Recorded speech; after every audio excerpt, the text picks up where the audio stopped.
বন্ধুরা, এই দেখুন, এই যে পাইপগুলোর উপরে যে পানির ট্যাঙ্কি আমরা বানাইছি, এই ট্যাঙ্কি থেকে এখানে 4টা পাইপ নামাইছি।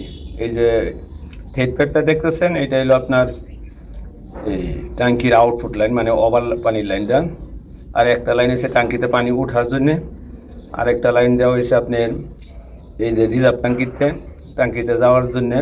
আর একটা লাইন দেওয়া হয়েছে এই বাড়িতে যত লাইন আছে এইদিকে টাঙ্কিগুলো সরাই ফেলবে, ওইটা দিয়ে এই বাড়ি চালাবে। মানে এই টাঙ্কি থেকে ওনার প্রায় 100 রুমের মতন চলবে। উপরে প্রায় 60,000 লিটার ট্যাঙ্কি বানানো হয়েছে উপরে।